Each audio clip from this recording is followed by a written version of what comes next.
எல்லவர்க்கும் இறைவா போற்றி. கவிநிறை கணபதிக்கு சரணம் சரணம். திருச்செந்தூருக்கு அரோகரா. திருவாவூரை ஆதீன ஸ்ரீ குருமாசனிதானம் அவர்கள் பொன்னார் திருவடிகளை வணங்கியும், தருமபுராதீன நட்சத்திர குருநிகள் ஸ்ரீ குருமாசனிதானம் அவர்கள் பொன்னார் திருவடிகளை வணங்கியும், தருமபுராதீன ஸ்ரீமத் மீனாட்சி சுந்தர தம்பிரான் சுவாமிகள் பொன்னார் திருவடிகளை வணங்கியும், இந்த திருவிளையாடல் புராண சிந்தனையை செவனை நடத்தி கொண்டிருக்கக்கூடிய கனடாவில் இருக்கும் திரு மோகன் பிரேம்குமார் ஐயா அவர்களுக்கு வணக்கத்தை தெரிவித்து உங்கள் அனைவரும் அன்பான வணக்கத்தை தெரிவித்துக் கொள்கின்றேன். நான் இன்றைய தினம் 32வது திருவிளையாடல் வளையல் விற்ற படலம் என்பதில் இருக்கின்றோம். புலகூடன பாண்டியனுடைய ஆட்சி காலம் நடந்து கொண்டிருக்கின்றது. அதற்கு முந்தைய ஒரு நிகழ்வை இதில் பரஞ்சோதி முனிவர் குறிப்பிட்டு அதன் பிறகு இந்த திருவிளையாடலை தொடர்கின்றார்.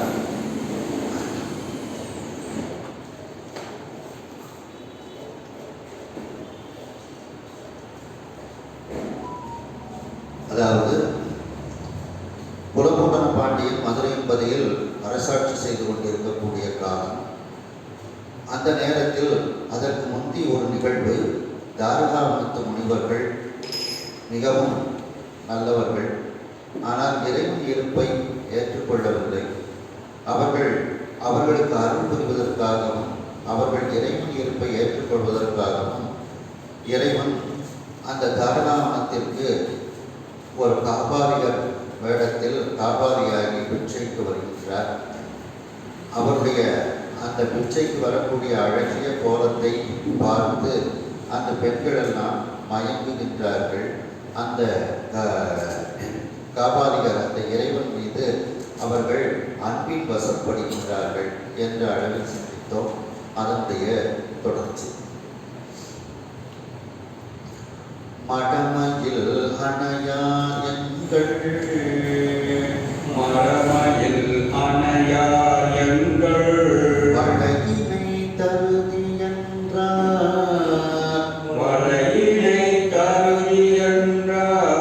கடவிடம் அகின்றான் உங்கள் கடவிடம் அயிலாம் உங்கள் கந்தரத்து உள்ளது என்றார். கந்தரது உள்ளது என்றார். தடமதே கொம்பனாயம் தடமதி கொம்பனாயம் கலையினை தருதி என்றார். கலையினை தருதி என்றார். முடமதி மிகைதான் உங்கள் முடமதி நிலைதான் உங்கள் முகமதி இடத்தது என்றார். முகமதி இடத்தது என்றார். அந்த பெண்கள் எல்லாரும், தாரகாவனத்து ரிஷிபத்னிகள் எல்லாரும் சொக்கநாத பெருமானை பார்த்து அவர்கள் மயங்குகின்றார்கள். அவருடைய பிச்சை பாத்திரத்தில் பிச்சை இடும்போது அவர்கள் அந்த பிச்சை எடுக்க வந்த அந்த சொக்கநாத பெருமானை பார்த்து காமித்து அவர்களுடைய கை வளையல்கள் எல்லாம் கலந்து அந்த பிச்சை பாத்திரத்தில் விடுகின்றது. அந்த அளவிற்கு அவர்கள் நெறிந்து விடுகின்றார்கள். அந்த மடமயில் அணையா, அந்த மடம் என்கின்ற குணத்தை உடைய மயில் போன்ற அந்த பெண்கள், இருடி பத்தினிகள், எங்கள் வளையினை தருதி என்றார். எங்களுடைய வளையல்களும் உங்கள் அந்த பிச்சை பாத்திரத்தில் விழுந்து விட்டது, அந்த வளையலை தாருங்கள் என்று அந்த பெண்கள் எல்லோரும் கேட்கின்றார்கள். அதற்கு சொக்கநாத பெருமான் இப்பொழுது பதில் கூறுகின்றார். கடல்விடம் அகின்றான், கடலில் உள்ள விஷத்தை பருகியவன் யாரு? சொக்கநாத பெருமான். உங்கள் கந்தரத்து உள்ளது என்றான். கந்தரம்னா குரல் வளைன்னு அர்த்தம். கந்தரம்னா குரல் வளை.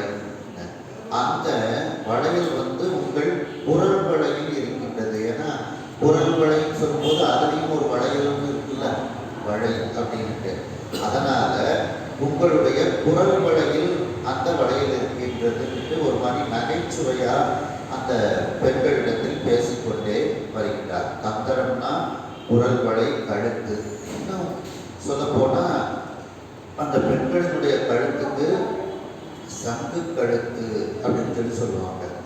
அது மாதிரி உங்களுடைய கழுத்தில் கழுத்தே சங்காக இருக்கின்றது. சங்குனாலும் வளையல்னு அர்த்தம் அப்படின்ட்டு அந்த கந்தரம்ங்கிறதுக்கு குரல் வளை அப்படிங்கிற ஒரு அர்த்தத்தை சொல்லி, உங்களுடைய குரல் வளை அப்படிங்கிற அந்த கழுத்து பகுதியிலேயே வளையல் என்கின்ற வார்த்தை இருக்கின்றது அல்லவா அப்படின்ட்டு அந்த பெண்களை பார்த்து நகைச்சுவையாக பேசுகின்றார்.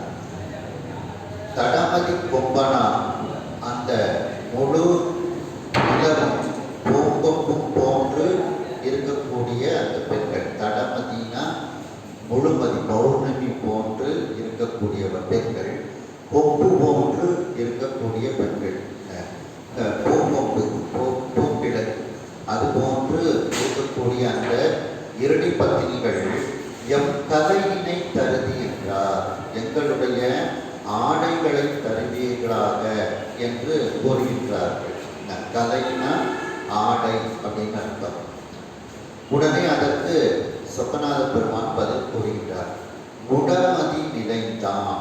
முடமதினா வளைந்த பிறை. முடமாயிட்டு அப்படின்னா அர்த்தம் வழக்குன்னு அர்த்தம். அவன் கால் முடமாயிட்டு அப்படின்னு பேச்சு வழக்கில் சொல்லுவோம். அப்போ கால் வளர்ந்துட்டு அப்படின்னு அர்த்தம். அது மாதிரி முடமதி அப்படின்னா வளைந்த பிறை. அந்த வளைந்த பிறையை தலையில் அணிந்திருக்கக்கூடியவன் யாரு? சொக்கநாத பெருமான். அவர் கூறுகிறார், உங்கள் முகமதி இடத்தது என்றார். அதாவது தலைனா ஒரு பொருள் ஆடை, இந்த இடத்துல மதினா ஒளிக்கீற்று, தலைனா ஒளிக்கீற்று அப்படின்னு அர்த்தம். முகமதி இடத்தது என்றான். உங்களுடைய முகமாகிய அந்த சந்திரன், முகமதினா முகமாகிய சந்திரன். பெண்களினுடைய முகத்துக்கு சந்திரனை உவமையாக கூறுவார்கள். அதுபோல உங்கள் முகமாகிய சந்திரனிடத்தில் கலை உள்ளது அப்படின்னு சொல்லி சொல்றாங்க. அதாவது சந்திரனிடத்தில் அந்த ஒளிக்கீற்றுக்கும் தலையும் பேர். சந்திரனுக்கு எல்லா கலைகளும் சேர்ந்து போகுதுன்னு சொல்றவங்க அந்த ஒளிக்கீற்று அப்படின்ட்டு தலைங்கிறதுக்கு அந்த பெண்கள் ஆடையை தாருங்கள் அப்படின்னு கேட்ட உடனே இவங்க சொக்கநாத பெருமான் அதற்கு கேள்வியாக, உங்க முகமே சந்திரனை போல இருக்கின்றது, அந்த முகத்தில் ஒளிக்கீற்று இருக்கின்றது. ஒளிக்கீற்றுன்னா கலை அர்த்தம். கலை முகத்திலேயே அந்த கலை இருக்கின்றது அப்படின்னு சொல்லி கேள்வியாக இரு பொருள்பட அவர் பேசிக்கொண்டே வருகின்றார்.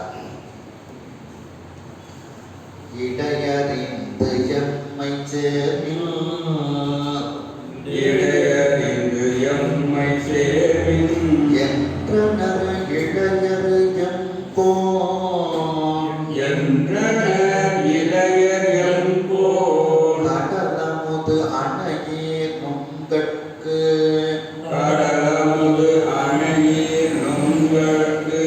அதில் எப்போங்கிறதுக்கு அதை அடிச்சுட்டு இடையும் போட்டுடுங்க.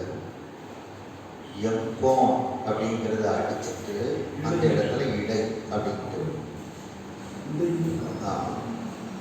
இடையினி காணாது என்றான், இடையினி காணாது என்றான். மடனல்லாரகுதே பண்டை, மடனல்லாரகுதே பண்டை. வண்ணமீது இல்லில் செல்ல, வண்ணமீது இல்லில் செல்ல. விடையடித்து அருளின் என்றார், விடையடித்து அருளின் என்றார். வேலை புக்கு உறங்கும் என்றார், வேலை புக்கு உறங்கும் என்றார். இடையறிந்து அப்படின்னா சமயம் அறிந்து எம்மை சேர்மின் எங்களோடு சேர்வீர்களாக என்றனர் அந்த இளையர். இளையர்னா இளமைத்தன்மை வாய்ந்த அந்த இருடி பத்னிகள். உடனே அதற்கு எம்போ எங்களுக்கு அரசனாக இருக்கக்கூடிய சொக்கநாத பெருமான், கடல் அமுது அணையே, கடல்ல இருந்து கிடைத்த அமுதம் போன்ற பெண்களே, உங்களுக்கு இடை இனி காணாது என்றார். உங்களுடைய இடையானது முறிந்து விடுமாறு நீங்கள் மெலிந்து இருக்கின்றீர்களே அப்படின்னு சொல்லி சொல்றாங்க.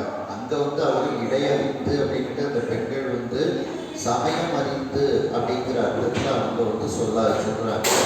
இந்த சொக்கநாத பெருமான் அதற்கு என்ன கூறுகின்றார்?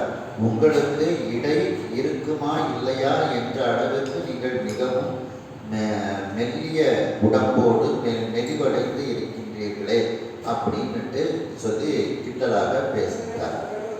மடநல்லார் அகுதே, அந்த மடம் என்கின்ற குணத்தை உடைய அந்த நல்லவர்களாகிய அந்த பெண்கள் அப்படி என்றால் பண்டை வண்ணம் ஈந்து முந்தி எங்களுடைய உடல் எப்படிப்பட்ட நிறத்தில் இருந்ததோ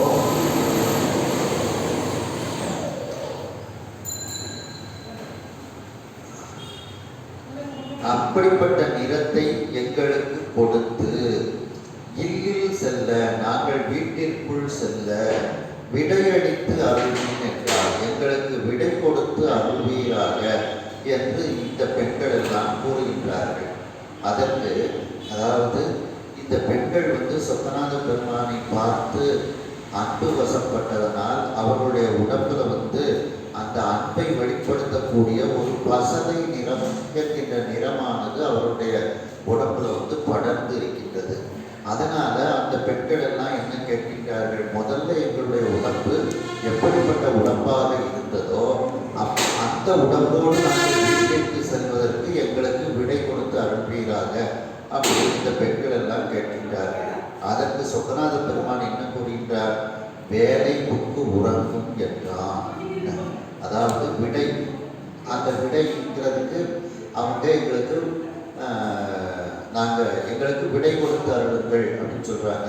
அதுக்கு சொக்கநாத பெருமான் விடைங்கிறதுக்கு காளை மாடு அப்படிங்கிற அர்த்தத்துல, திருமால் அப்படிங்கிற அர்த்தத்துல, அந்த திருமாலாகிய விடை இப்பொழுது கடலில் புகுந்து பார்க்கடலில் புகுந்து அறிவுகில் கொண்டு இருக்கும் அப்படின்ட்டு அந்த பெண்களுக்கு சிலேடையாக பதில் கூறிக்கொண்டே வருகின்றார். வேலையினா கடல், புக்கு பார்க்கடலில் புகுந்து அந்த விடையாகிய திருமால் இப்பொழுது உறங்கிக் கொண்டு இருக்கும், ஆகையினால் உங்களுக்கு விடை தர முடியாது அப்படிங்கிற அர்த்தத்தில் சொக்கநாத பெருமான் கூறிக்கொண்டு வருகின்றார். அதாவது மடம் என்கின்ற குணத்தை உடைய மகிழ் போன்ற அந்த இருடி பத்தினிகள் எங்களிடத்திலிருந்து கவர்ந்த அந்த வளையலை இப்பொழுது எங்களுக்கு தருவீராக என்று சொக்கநாத பெருமானிடத்தில் கேட்கின்றார்கள். அதற்கு சொக்கநாத பெருமான் அந்த கடலில் இருந்து வந்த விஷத்தை பருகிய சொக்கநாத பெருமான் அந்த வளையலானது உங்கள் குரல் வளையில் இருக்கின்றது, கந்தரத்து இருக்கின்றது என்று கூறுகின்றார். அதாவது கந்தரம் என்றால் குரல் வளை என்று பொருள், சங்கு கழுத்து என்று பொருள். அந்த வளையலை சங்கு என்று கூறுவார்கள். ஆகையினால் அந்த வளையலானது உங்கள் குரல் வளையிலேயே, உங்களுடைய கண்டத்திலேயே இருக்கின்றதே வளை என்கின்ற வார்த்தை என்று கூறுகின்றார். மேலும் உங்களுடைய கழுத்து சங்கு கழுத்து போல இருக்கின்றது என்றும் கூறுகின்றார். மேலும் அந்த முழு நிலவு போன்று பூங்கொம்பு போன்று இருக்கக்கூடிய அந்த இருடி பத்தினிகள் எல்லோரும் எங்களுடைய ஆடை கலை, எங்களுடைய ஆடைகளை தருவீராக என்று கேட்கின்றார்கள். அதற்கு வளைந்த பிறையை தலையில் அணிந்தவனாகிய அந்த சொக்கநாத பெருமான் உங்களுடைய முகமதியாகிய சந்திரனை போன்ற அந்த முகத்தில் அந்த கலைகள் இருக்கின்றது என்று கூறுகின்றார். இந்த இடத்தில் கலை என்பதற்கு ஒளிக்கீற்று என்ற பொருள் கொள்ளுமாறு சொக்கநாத பெருமான் கூறுகின்றார். அதாவது பெண்களே, உங்களுடைய முகம் சந்திரனை போல இருக்கின்றது, அந்த சந்திரனிடத்திலிருந்து ஒளிக்கீற்று வந்து கொண்டிருக்கின்றது. ஆகையினால் அந்த ஒளிக்கீற்று என்று பொருள்படக்கூடிய கலையானது உங்களுடைய முகத்திலேயே இருக்கின்றது என்று அந்த பெண்களிடத்தில் கூறுகின்றார். மேலும் இடை அறிந்து சமயம் அறிந்து எங்களை சேர்வீர்களாக என்று அந்த பெண்கள் எல்லாம், அந்த இளையவர்களாகிய அந்த பெண்கள் எல்லாம் அன்போடு கூறுகின்றார்கள். அதற்கு எங்களுடைய தலைவனாகிய அந்த சொக்கநாத பெருமான், கடலிலிருந்து கிடைத்த அமுதம் போன்று இருக்கக்கூடிய பெண்களே, உங்களுக்கு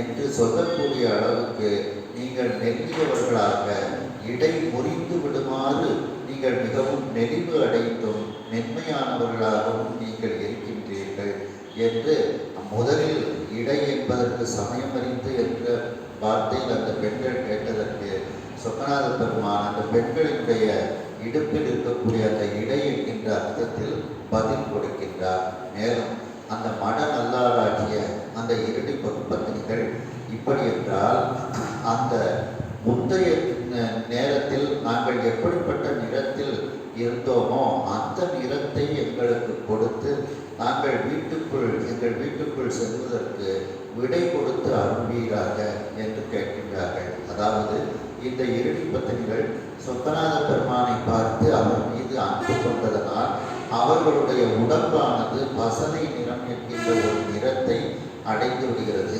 அந்த நிறத்தை நீக்கி பழைய நிறத்தோடு நாங்கள் வீட்டிற்கு செல்வதற்கு அருள் புரிவீர்களாக, எங்களுக்கு விடை கொடுக்க வேண்டும் என்று அந்த பெண்கள் கேட்கின்றார்கள்.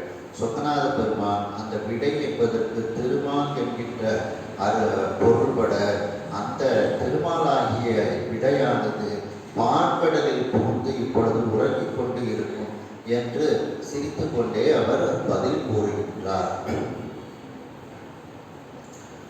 நங்கைய கபாலிக்கு என்றும்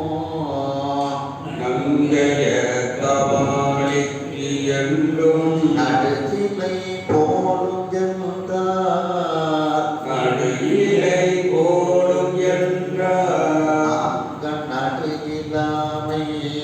அங்க நடு இல்லாமை மனோர்க்கு அடுத்தது என்றார். மனோர்க்கு அடுத்தது என்றார். மங்கைய அடிகள் நெஞ்சம் அங்கைய அடிகள் நெஞ்சம் வலியதல் போலும் என்றார். வலியதல் போலும் என்றார். பொங்கு அல பொன்றையானும் பொங்கு அல கொன்றையானும் பொங்கையே வன்கல் என்றார். பொங்கையே வன்கள் என்றார். நங்கையர் அந்த இருடி பத்தினிகள் எல்லோரும் கபாலிக்கு அந்த கபாலியாக வந்த அந்த சொக்கநாத பெருமானிடத்தில் உங்களுக்கு நடுவு நிலைமை என்கின்ற தன்மையே இல்லை போலும் என்று அந்த பெண்கள் எல்லாம் சொக்கநாத பெருமானை பார்த்து கூறுகின்றார்கள். அதாவது நேர்மையான தன்மை, நடுவு நிலைமை என்பது இல்லாதவராக நீங்கள் இருக்கின்றீர்கள் என்று அந்த பெண்கள் கூறுகின்றார்கள். அந்த நடு என்பதற்கு நடுவு நிலைமை அப்படின்னு பொருள். அந்த நடுவிலாமை அதற்கு சொக்கநாத பெருமான் அந்த பெண்களை பார்த்து கூறுகின்றார்.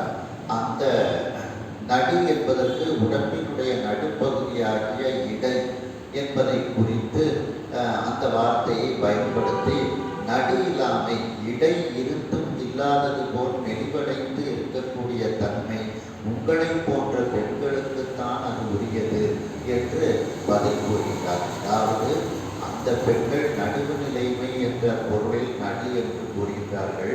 சொக்கநாத பெருமான் அந்த நடு என்கின்ற வார்த்தையை உடம்பினுடைய நடுப்பகுதியாகிய இடை என்று பொருளில் அதற்கு பதில் கூறுகின்றார். மங்கையர் அடிகள் நெஞ்சம் வலிய கல்போதும் என்றார். அந்த பெண்கள் எல்லோரும் இங்கு பிச்சைக்கு வந்திருக்கக்கூடிய இந்த அடிகளினுடைய நெஞ்சமானது வலிமை வாய்ந்த கல் போல இருக்கின்றது என்று கூறுகின்றார்கள். அதற்கு பொங்கு அதர் கொன்றையா, மகரந்தம் நிறைந்த அந்த கொன்றை மலர்களை அணிந்த அந்த சொக்கநாத பெருமான் உன் பொங்கையை மண்கள் என்றான். உங்களுடைய மார்பகங்களே வலிமையான மலை போன்று இருக்கின்றது என்று பதில் கூறுகின்றார். காதுவேல் அன்ன கண்ணார், காதுவேல் அன்ன கண்ணார். அந்த கங்கை நீர்ங்கிறத கம் கை நீர் அப்படின்ட்டு பிரிச்சு பாடணும். கங்கை நீர் சுமந்தது ஏதுக்கு, கங்கை நீர் சுமந்தது ஏதுக்கு, போதும் என்றார் முன்பார்.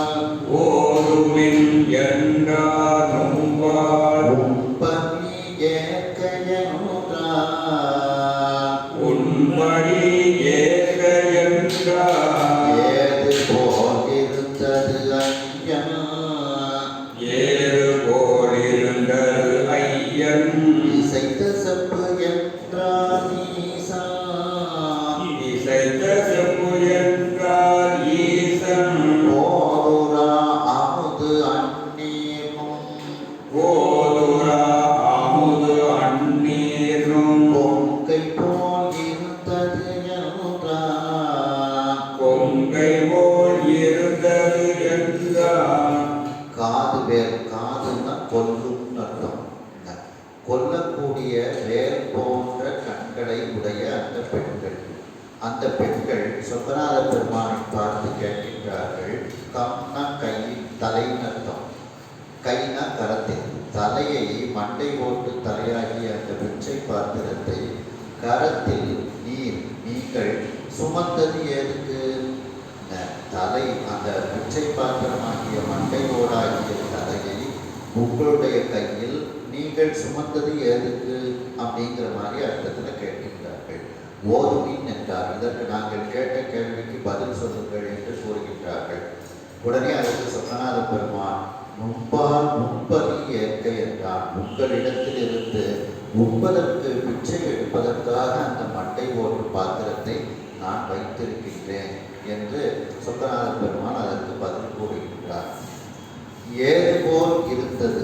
இப்பொழுது அந்த சொக்கநாத பெருமான் சொன்ன பதிலானது, ஐயன் சொன்ன அந்த பதிலானது காரணமானது இசைத்த செப்பு என்றான். அது அவர் சொன்ன அந்த பதில், செப்புனா பதில்னு அர்த்தம்.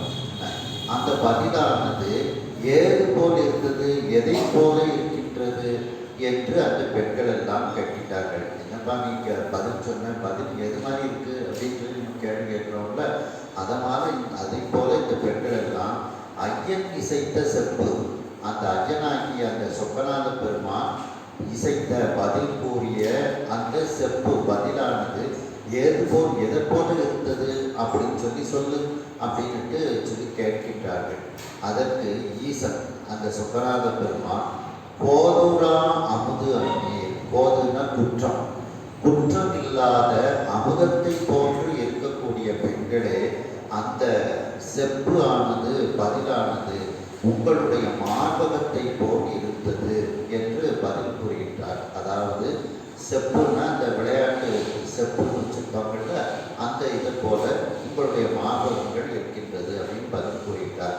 திருமுறைகளில் சம்பந்த பெருமான் சொல்றாங்க பார்த்தீங்களா, செப்பிட முறையின் மங்கை ஒரு பாகமாக விடையே செல்வன் அடைவார், பொம்பிட மதியும் அப்பும் முடிமேலணிந்த உடமே புகுந்ததனால் வெப்பொழு குளிர்பால மிகையான பித்தும் வினையான வந்து நலியா. அப்படி நல்ல நல்ல அவை நல்ல நல்ல அடியார் அவர்க்கு மிகவே. அவர்களுக்கு செப்புகளுக்கு பதில் என்கின்ற அர்த்தத்தில் கூறுகின்றார்கள். இந்த சொக்கநாத பெருமான் அதை அந்த பெண்களினுடைய மார்பகத்தை பற்றி கூறுகின்றார். நங்கையர், அந்த இருடி பத்தினிகள், கபாலியாக வந்திருக்கக்கூடிய, பிச்சை கேட்டு வந்திருக்கக்கூடிய இந்த கபாலிக்கு நடுவு நிலைமை இல்லாமல் அவர் இருக்கின்றார், இரக்கம் இல்லாமல் இருக்கின்றார் என்று அந்த பெண்கள் எல்லாம் கூறுகின்றார்கள். அதை கேட்ட சொக்கநாத பெருமான் அப்படி நடு இல்லாமை, நடு என்பதற்கு அவர்கள் பெண்கள் நடுவு நிலைமை என்று என்ற பதிலில் கூறுகின்றார்கள். சொக்கநாத பெருமான் அந்த நடு என்பதற்கு இடை, உடம்பினுடைய நடுப்பகுதியாகிய இடை என்கின்ற அர்த்தத்தில் அதை கூறுகின்றார். அப்படி அதுபோல அந்த இடை இருந்தும் இல்லாதது போல நெறிவடைந்து இருக்கக்கூடிய ஒரு தன்மை உங்களை போன்ற பெண்களுக்கே உரியது என்று சொக்கநாத பெருமான் அந்த பெண்களுக்கு பதில் கூறுகின்றார்கள். மேலும் அந்த பெண்கள், மங்கையர்கள் சொக்கநாத பெருமானை பார்த்து அடிகளினுடைய நெஞ்சமானது வலிமை வாய்ந்த கல் போல, மலை போல இருக்கின்றது என்று கூறுகின்றார். அதற்கு அந்த மகரந்தங்கள் பொருந்திய கொன்றை மலர்களை எல்லாம் அணிந்த அந்த சொக்கநாத பெருமான் உங்களுடைய மார்பகங்கள் தான் வலிமையான கல் மலையாக இருக்கின்றது என்று பதில் கூறுகின்றார். மேலும் கொல்லக்கூடிய வேற்படையை போன்ற கண்களை உடைய அந்த பெண்கள் கம் என்ற தலையை, மண்டை கோட்டை கையில் நீங்கள் சுமந்து வைத்திருப்பது எதற்காக என்று சொக்கநாத பெருமானை கேட்கின்றார்கள். போதிப்பின் இதற்கு பதில் கூறுங்கள் என்று கூறுகின்றார்கள். அதற்கு சொக்கநாத பெருமான் உங்களிடத்தில் உண்பதற்காக பிச்சை எடுப்பதற்காக அந்த மட்டை போட்டு தலையை நான் பிச்சை பாத்திரமாக வைத்திருக்கின்றேன் என்று கூறுகின்றார். மேலும் அந்த பெண்கள் எல்லோரும் சொக்கநாத பெருமான் கூறிய பதிலானது எதை போல இருந்தது என்று அவர்கள் கேட்கின்றார்கள் சொக்கநாத பெருமானுக்கு. அதற்கு அந்த சொக்கநாத பெருமான் குற்றமில்லாத அமுதம் போன்று இருக்கக்கூடிய பெண்களே, உங்களுடைய மார்பகத்தை போல செப்பிடமுலை அந்த செப்பு போன்று அந்த மார்பகங்கள் இருக்கின்றது என்று சொக்கநாத பெருமான் பதில் கூறுகின்றார். கருத்ததை எவன்கொல் ஐய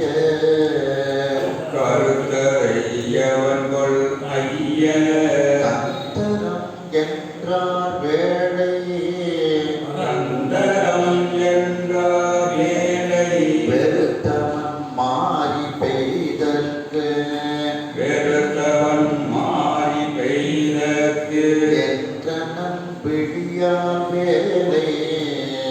என்றனன் விழியா வேலை பொறுத்தாயாவது என்றேன்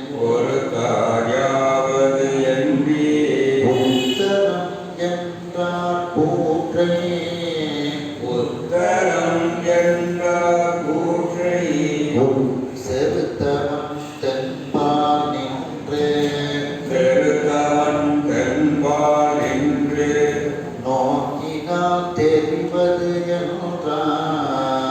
நோக்கினால் தெரிவது என்றான். அதாவது கருத்ததை எவன் கொல் ஐய கந்தரம் என்றார். உன்னுடைய இறைவனே, அந்த பிச்சைக்கு வந்திருக்கக்கூடிய ஐயனே, உன்னுடைய கழுத்தானது கருத்து போயிருக்கிறது. ஏன்னா விஷத்தை கழுத்தில் தேக்கி வைத்திருக்கிறதுனால கருத்து போய் அந்த கழுத்து இருக்கின்றது. அப்படி இந்த கழுத்து கருப்பு அடைந்து இருப்பதற்கு என்ன காரணம்? கந்தரம்னா கழுத்து என்று அந்த பெண்கள் எல்லாம் கேட்கின்றார்கள். அதற்கு வேளை வெறுத்தவன், வேள்னா மன்மதன், வெறுத்தவன்னா எரித்தவன், மன்மதனை எரித்த அந்த சொக்கநாத பெருமான் அதற்கு பதில் கூறுகின்றார். என்னுடைய கழுத்து கருமையாக இருப்பதற்கு காரணம் மழை பெய்வதற்கு மாறி பெய்தற்கு என்றனர். கந்தரம்னா ஒரு அர்த்தம் கழுத்துன்னு அர்த்தம், இன்னொரு அர்த்தம் மேகம்னு அர்த்தம். கந்தரம்னா மேகம். அந்த மேகம் எதற்காக கருத்திருக்கின்றது? மழை பெய்வதற்காக. அந்த அர்த்தத்தில் அவர்கள் கழுத்துங்கிற அர்த்தத்தில் கேட்கின்றார் சொக்கநாத பெருமான். அதே கந்தரம் என்கின்ற வார்த்தைக்கு மேகம் என்ற பொருள்பட மேகம் கருத்து இருப்பது மழை பெய்வதற்காக மேகம் கருத்து இருக்கின்றது என்று பதில் கூறுகின்றார். மாறினா மழைன்னு அர்த்தம். விடியால் வேலை பொறுத்தார். அந்த விழிகள் தங்களுடைய விழிகளினால் வேற்படையை வென்றவர்களாகிய அந்த பெண்கள், விடியால் வேலை பொறுத்தார்னா அந்த பெண்கள் இறுதி பத்திரிகள் யாவது என்றே உத்தரம் என்றார். நீ என்ன பதில் இப்படி கூறிக்கொண்டே இருக்கின்றீர்கள்? உத்தரம்னா பதில் அர்த்தம்.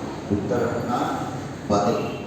நாங்கள் எதை சொன்னாலும் அதற்கு மாறுபட்ட பொருளில் ஒரு பதிலை கூறிக்கொண்டே வருகின்றீர்களே என்று அந்த பெண்கள் எல்லாம் கேட்கின்றார்கள். யாவது என்றே உத்தரம். உத்தரம்னா பதில். உத்தரம் யாவது என்றீர் என்றார்.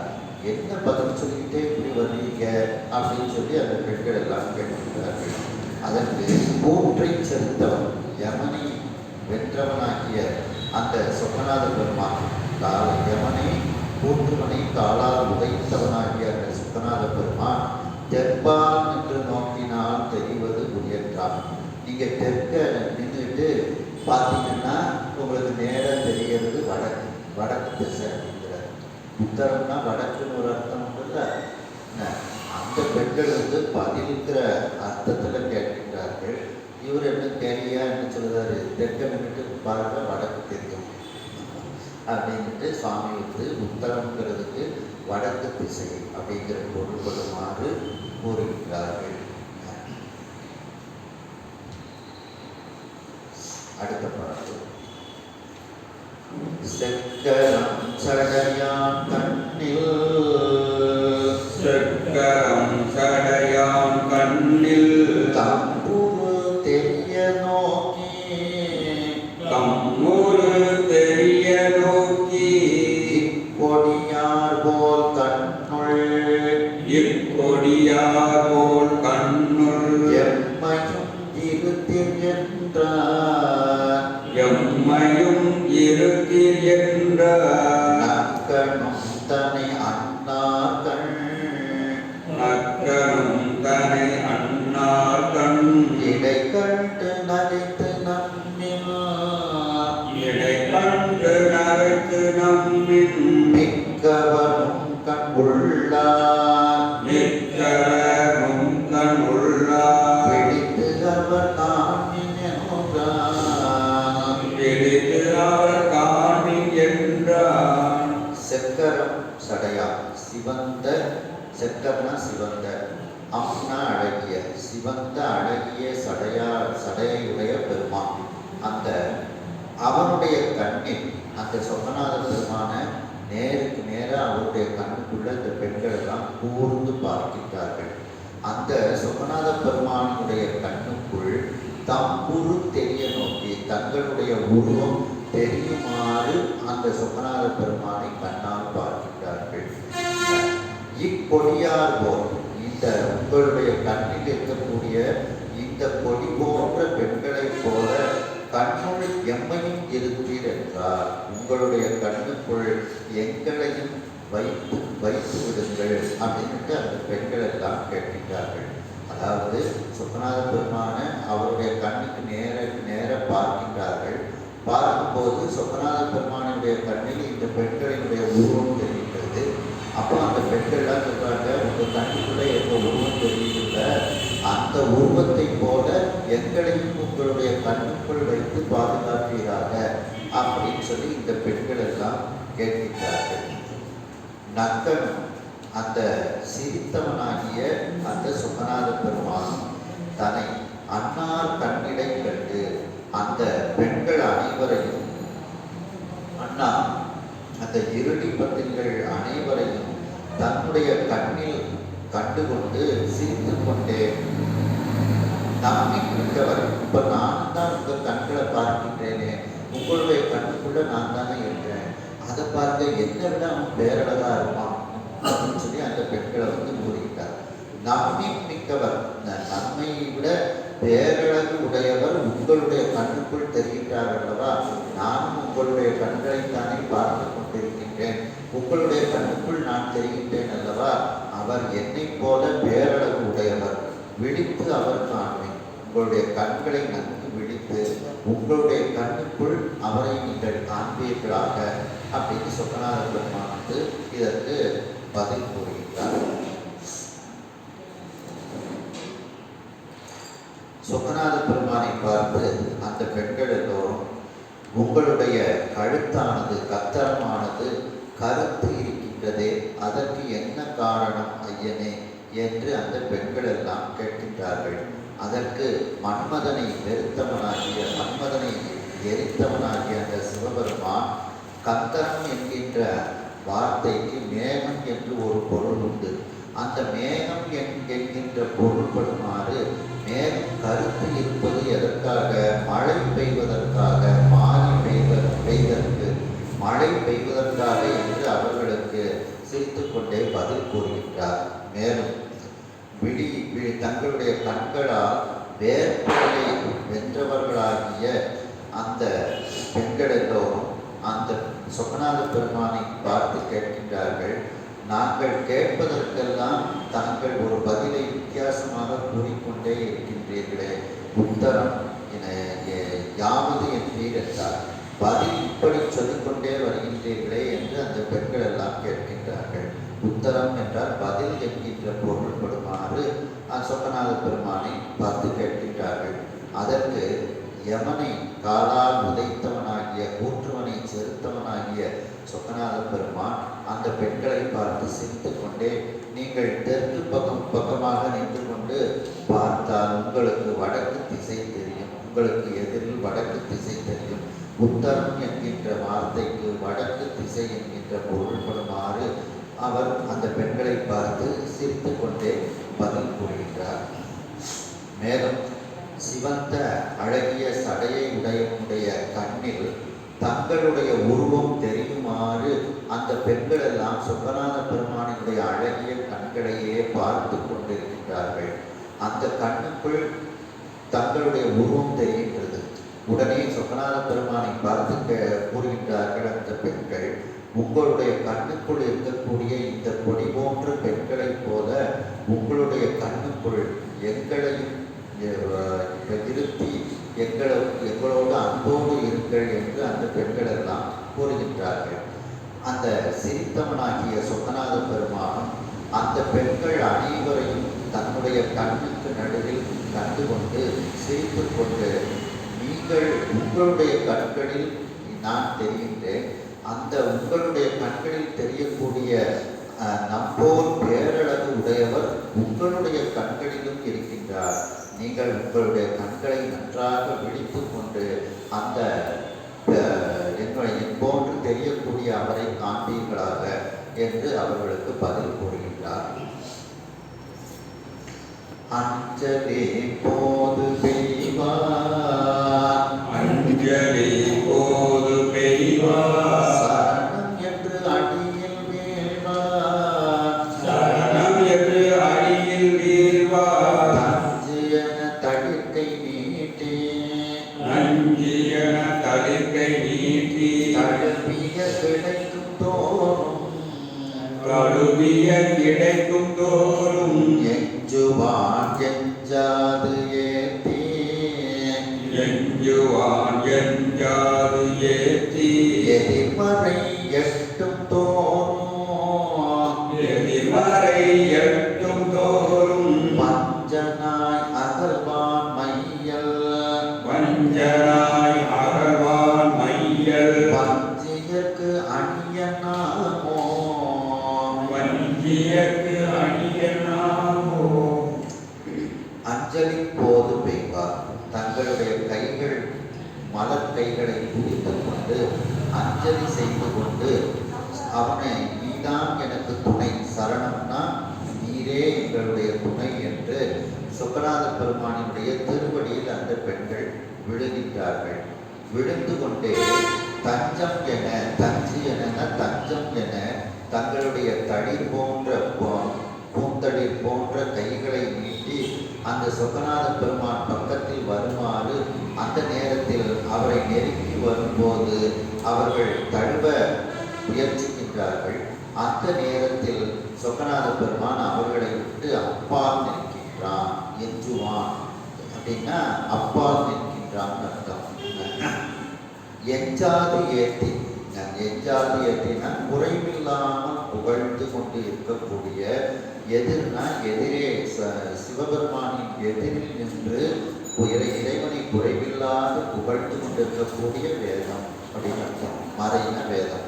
அந்த வேதங்கள் எல்லாம் சொக்கநாத பெருமானை எட்டும் தோறும், அந்த சொக்கநாத பெருமானை நெருங்கக்கூடிய நேரத்திலும் அவன் வஞ்சகனாக அந்த வேதங்களுக்கும் அகப்படாமல் அகலக்கூடியவன்.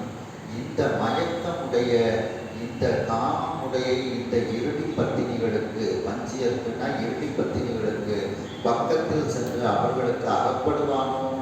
அகப்பட மாட்டான் அப்படின்னு அர்த்தம். அணியன்னா பக்கத்தில் அப்படின்னு அர்த்தம். அண்மை அப்படிங்கிற அர்த்தத்தில் வரும். அப்படிப்பட்ட அந்த வேதங்களே அவனை நெருங்க முடியாமல் அந்த வேதங்களை விட்டு அகன்று இருக்கக்கூடிய அந்த சொக்கநாத பெருமான் இந்த பெண்களுக்கு அகப்படுவானா? அகப்பட மாட்டான் அப்படின்ட்டு. வேதங்கள் ஐயா என ஓங்கி ஆண்டு அருள் என, வேதங்களாலும் காண முடியாதவன் அந்த இறைவன் அப்படின்ட்டு சொன்னாங்க. அந்த பெண்கள் எல்லோரும், இருடி பத்திரிகள் எல்லோரும் தங்களுடைய மலர் கைகளை அஞ்சலி செய்வது போல குவித்து கொண்டு அவனுடைய கால் நீரின் சொக்கநாத பெருமானே சரணம் துணை என்று அந்த சொக்கநாத பெருமானினுடைய திருவடியில் வீழ்ந்து வணங்குகின்றார்கள். இதுதான் சரியான நேரம் என்று தஞ்சம் என அந்த சொக்கநாத பெருமான் முன்னிலையில் தங்களுடைய தடை போன்ற கைகளை நீட்டி அவரை தழுவ வேண்டும் என்று அவர்கள் நெருங்கி வரும்போது அவர்களுக்கு இடம் கொடுக்காமல் சொக்கநாத பெருமான் அவர்களை விட்டு அப்பால் நிற்கின்றார். குறைவில்லாது எதிரில் நின்று இறைவனுடைய புகழை குறைவில்லாது புகழ்ந்து கொண்டிருக்கக்கூடிய வேதங்கள் அந்த சொக்கநாத பெருமானை நெருங்கக்கூடிய நேரத்திலும் அந்த வேதங்களாலும் காண முடியாத ஒன்றாக வஞ்சகத்தானாக அகலக்கூடியவனாக இருக்கக்கூடிய அந்த சொக்கநாத பெருமான் இந்த மயக்கமுடைய இருடி பத்தினிகளுக்கு பக்கத்தில் அகப்படுவானோ அவன் அகப்பட மாட்டான் என்று இந்த இருடி பத்தினிகளினுடைய ஒரு அன்பையும் அவர்களுக்கு பதில் கொடுக்கக்கூடிய சொக்கநாத பெருமானுடைய வார்த்தைகளையும் சொல்லிக் கொண்டு வருகின்றார் என்று இந்த அளவில் இந்த சிந்தனையை நிறைவு செய்து மீண்டும் அடுத்த சிந்தனையில் இதனை தொடர்வோம். கைலாய பரம்பரை சிவஞான போதனை காட்டும் பெண்ணை பகிர்வாய்மை வணங்கால் சங்கரி பொன்னை ஞான பாடுவாயே உயிலாரும் பொடி திருவாவட துறைவான் ஒரு நமச்சிவா